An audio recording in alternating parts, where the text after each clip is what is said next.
Hello दोस्तों, कैसे हो। Human reproduction video series lecture में अपन बात कर रहे हैं फीमेल रिप्रोडक्टिव सिस्टम। और इसमें एक छोटा सा टॉपिक है, उसका नाम है ऊजेनेसिस। ऊजेनेसिस का मतलब क्या होता है? ऊजेनेसिस का सिंपल सा मीनिंग आप याद रखेंगे, ओवम फॉर्मेशन, एग सेल का फॉर्मेशन, ओवा फॉर्मेशन, मतलब फीमेल गैमेट फॉर्मेशन। यहाँ पे अपन बात करने वाले हैं। ऊजेनेसिस एक प्रोसेस है जिसके थ्रू फीमेल गैमेट बनता है। एक एक करके जानते हैं। शुरुआत यहां से करेंगे। यहां से मेरी बात ध्यान से देखेंगे। ये एक है ओवरी। ओवरी का शेप आप याद रखेंगे, ऑलमंड शेप होती है। इसमें यहाँ पे इसकी ये बाहर की जो कवरिंग होती है, जैसे अपन क्या बोलते हैं, जर्मिनल एपिथेलियम बोलते हैं। ये जर्मिनल एपिथेलियम मैंने बना दी, ये मैंने बहुत सारी सेल बनाई। इसमें हर एक सेल टू एन कंडीशन में है। अपनी बॉडी में जितनी भी सेल है, चाहे वो गैमेट बनाती है चाहे वो गैमेट नहीं बनाती है, सभी सेल कैसी होती है? टू एन कंडीशन में होती है। अब ये सेल जिनका नाम यहाँ पे अपन रखते हैं जर्मिनल एपिथेलियम या फिर जर्म सेल, इनका नाम रख देते हैं। ये जर्म सेल क्या करती है? मॉडिफाई होती है। और जर्म सेल मॉडिफाई होगी, कुछ स्पेशल टाइप की सेल बनाती है। और इन सेल का अपन नाम रख देते हैं पीजी सेल। पीजी सेल का मतलब होता है प्रीमोडियल जर्म सेल। और ये प्रीमोडियल जर्म सेल ही आगे जाके मॉडिफाइड होकर क्या बनाती है? एक ओवम बनाती है, एक क्या बनाती है? ये फीमेल गैमेट बनाती है, जिसकी अपन बात करने वाले हैं इस चैप्टर में। इस वीडियो सीरीज में अपन बात करने वाले हैं। तो इस वीडियो में अपन क्या देख रहे हैं? ऊजेनेसिस एक प्रोसेस है जिसमें ये ओवम बनना है।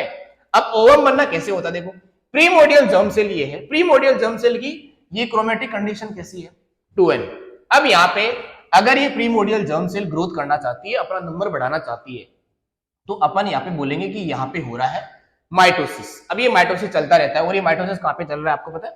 ये माइटोसिस चल रहा है कि जब एम्ब्रियोनल डेवलपमेंट होता है, एक जाइगोट, जो फीमेल का जाइगोट है, उसका डेवलपमेंट होता है, तो 25th जो वीक होता है, 25 टिल 25th वीक तक, टिल 25th वीक तक क्या हो रहा है? टिल 25th वीक तक ये इसमें ये प्रोसेस चल रही है। और ये प्रोसेस चलती है और ये उगोनिया सेल बन जाती है। मतलब ये सेल यहाँ पे डिवाइड करके बार बार ग्रोथ करके कौन सी सेल बना लेती है? उगोनिया सेल बनाती है। और ये सारी सेल कैसी होती है? 2n बाई माइटोसिस का मतलब होता है सेम टाइप की सेल बनाना, नंबर इंक्रीज करना सेल का। यहाँ पे माइटोसिस हो रहा है। ये जब सभी सेल 2n कंडीशन में। अब इन सेल को आगे जाके क्या बनाना है? इन सेल को आगे जाके फीमेल गैमेट बनाना है। अब फीमेल गैमेट कैसे बनता है, इसकी तो प्रोसेस अपन पढ़ रहे हैं। तो यहाँ पे फीमेल गैमेट जैसे बनना स्टार्ट होगा तो कौन सा डिवीजन होगा? मियोसिस। अब आपको एक बात याद रखनी है, अपनी बॉडी में चाहे ग्रोथ हो रही हो, चाहे रिपेयरिंग हो रही हो, चाहे सेल का रिप्लेसमेंट हो रहा हो, सबके केस में माइटोसिस होता है। लेकिन जब अपनी बॉडी में गैमेटोजेनेसिस हो रहा होता है, गैमेट फॉर्मेशन हो रहा होता है, तब अपनी बॉडी में होता है मियोसिस। और मियोसिस दो फेज में होता है। एक पार्ट होता है मियोसिस फर्स्ट और दूसरा पार्ट होता है मियोसिस सेकंड। मैं मियोसिस को कंप्लीट तब मानता हूं जब मियोसिस सेकंड कंप्लीट हो जाता है। मतलब मियोसिस फर्स्ट और मियोसिस सेकंड दोनों कंप्लीट हो जाता है, तब मियोसिस कंप्लीट माना जाता है। फीमेल के केस में गैमेटोजेनेसिस जो हो रहा है, उसमें मियोसिस सेकंड रेयर केस में कंप्लीट होता है। क्यों ऐसा मैं बोल रहा हूं, अपन आगे इस प्रोसेस में जान जाएंगे। देखो, मियोसिस फर्स्ट जैसे इस उगोनिया सेल में, देखो ये सारी के सारी उगोनिया सेल है। ग्रुप ऑफ सेल को अपन उगोनिया सेल बोलते हैं। एक सेल का अगर मैं यहाँ पे बात करूं तो उसे अपन बोलेंगे उगोनियम सेल। क्या बोलेंगे उसे? Oogonium cell. उगोनियम सेल एक सेल है, oogonia cell group of cell है।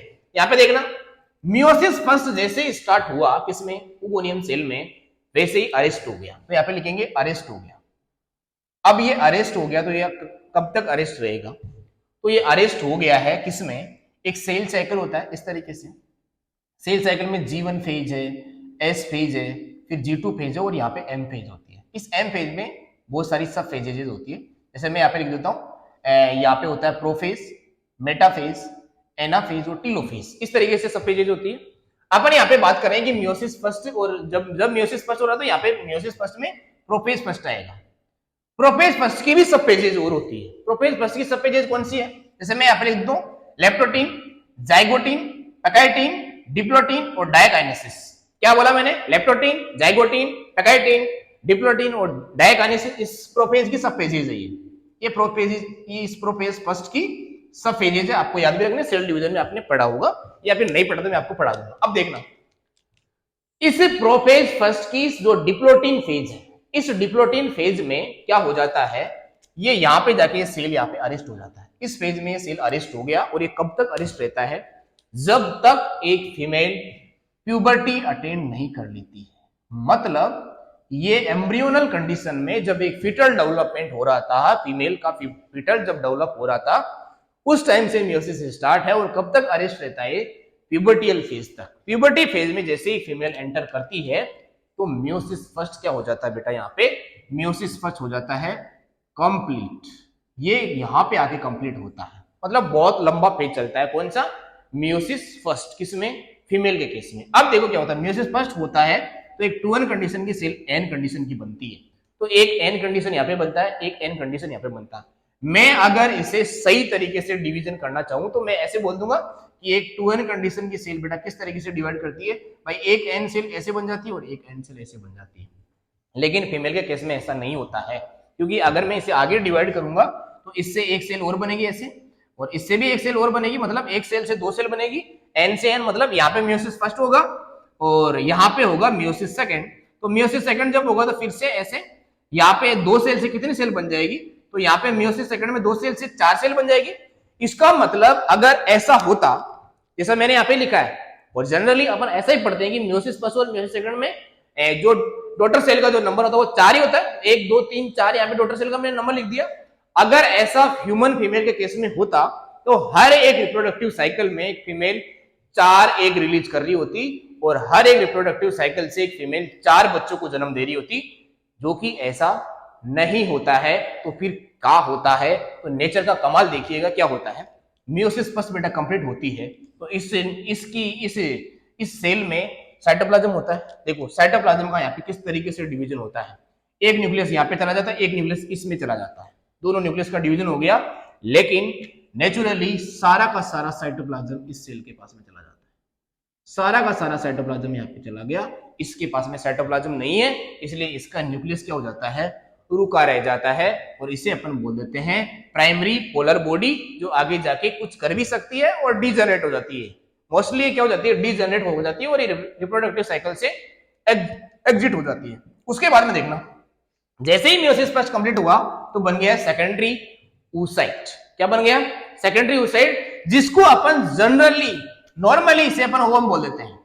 यहीं पे इस सेल को अपन ओवम बोलना चालू कर देते हैं, इसे अपन ओवम बोलना चालू कर देते हैं। किसे, सेकेंडरी oocyte को अपन क्या बोलना चालू कर देते हैं, ओवम बोलना चालू कर देते हैं। अब देखो सेकेंडरी oocyte में मियोसिस सेकंड होता है।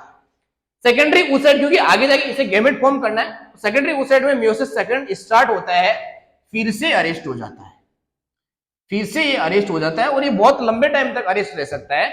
और ये अरेस्ट कब होता है, अब यहाँ पे देखो मैंने यहाँ पे प्रोफेज फर्स्ट की बात करी, इसके बाद में जो दूसरा सेल साइकिल चलेगा जिसमें यहाँ पे बोलते हैं कि इसका जो दूसरा पार्ट होता है उसमें यहाँ पे अपन बात करेंगे, प्रोफेज फर्स्ट था तो प्रोफेज सेकंड भी होगा, फिर मेटाफेज सेकंड होगा, फिर एनाफेज सेकंड होगा और फिर टीलोफेज सेकंड होगा।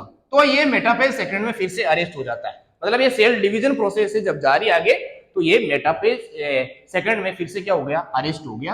और कब तक अरेस्ट रहता है, ध्यान से सुनना मेरी बात, ये अरेस्ट कैसे रहता है। देखो अगर इस सेकेंडरी oocyte में मियोसिस स्टार्ट हो गया, सेकंड ये मियोसिस सेकंड, तो ये सेल है, ये सेल में मियोसिस अभी चल रहा है, मियोसिस सेकंड। लेकिन ये मियोसिस सेकंड देखो, अगर स्पर्म सेल का इंडिकेशन नहीं आया है, अगर कोपुलेटरी मूवमेंट नहीं हुई है, तो फीमेल रिप्रोडक्टिव ट्रैक में या फिर जो फर्टिलाइजेशन साइट तक जब ये एग सेल पहुंच रही है, तो अगर इसमें अगर स्पर्म सेल का इंडिकेशन नहीं आया है तो क्या होगा इसके साथ में, तो इस सेल के साथ में, इस एन कंडीशन वाली सेल के साथ में क्या हो जाएगा, फर्टिलाइजेशन नहीं होगा, और फर्टिलाइजेशन नहीं होगा तो ये सेल क्या हो जाएगी, डीजनरेट हो जाएगी, और डीजनरेट होकर ये फीमेल रिप्रोडक्टिव साइकिल से एग्जिट हो जाएगी, जिसे अपन मेंस्ट्रुअल फ्लो भी बोलते हैं। क्या इतनी बात समझ में आई।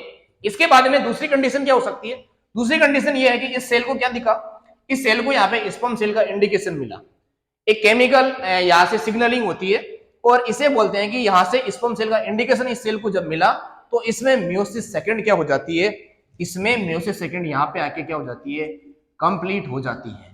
और यहाँ पे मियोसिस सेकंड जब कंप्लीट होती है तो फिर से देखना क्या होता है, फिर से इसका पूरा का पूरा साइटोप्लाज्म जो इसके पास में था वो एक तरफ चला जाता है और फिर से एक न्यूक्लियस का जो डीएनए है वो डीजनरेट होके ये यहाँ पे थोड़ा सा एक कॉम्प्लेक्स स्ट्रक्चर बन जाता है छोटा सा, और इसे अपन फिर से बोलेंगे सेकेंडरी पोलर बॉडी, ये भी यहाँ पे डीजनरेट हो जाती है। और इसके बाद में दूसरा जो पार्ट है वो एन कंडीशन है, वो यहाँ पे बन गया है गैमेट बनाने वाली सेल, और ये है ऊटिड। और ये ऊटिड जो है इसे अपन कहीं ना कहीं फीमेल गैमेट बोल सकते हैं, और ये आगे जाके क्या बन जाएगा, फीमेल गैमेट। और फीमेल गैमेट जब फ्यूज होगा एन कंडीशन किससे, स्पर्म सेल का इंडिकेशन आया, तो ये स्पर्म सेल है और इसका फ्यूजन जब होगा तो यहां से क्या बन जाएगा, यहां से बन जाएगा यार, यहां से जाइगोट बन जाएगा और जाइगोट बनने के बाद में एम्ब्रियोजेनेसिस स्टार्ट हो जाती है। ये प्रोसेस छोटी सी प्रोसेस थी जिसका नाम है oogenesis।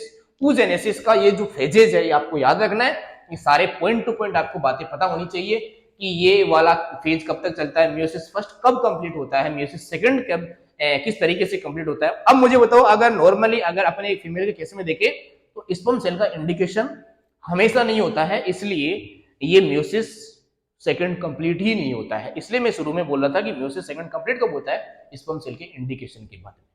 समझ गए, यहाँ पे कुछ फैक्टर भी रिलीज होते हैं। देखो इसके डी जनरेशन में कुछ फैक्टर रिलीज होते हैं, जिसे अपन बोलते हैं कि यहाँ पे कुछ प्रोटीन का सिक्रेशन हो जाता है इसके पास में, इसके बाहर, जिससे क्या होता है ये एक एंटीजन की तरह काम करने लग जाता है। तो यहाँ से जब भी ये मदर के ब्लड के कॉन्टेक्ट में आता है ये एन कंडीशन का सेल, तो इसे एज ए एंटीजन ट्रीट किया जाता है और इसे डब्ल्यूबीसी सेल की इसे फेगोसाइटोसिस नेचर से डीजनरेट कर देती है, खत्म कर देती है। इस तरीके की प्रोसेस है, फिर मेंस्ट्रुअल फ्लो से बाहर निकल जाता है। क्या इतनी बात समझ में आई? Okay, all the best, thank you.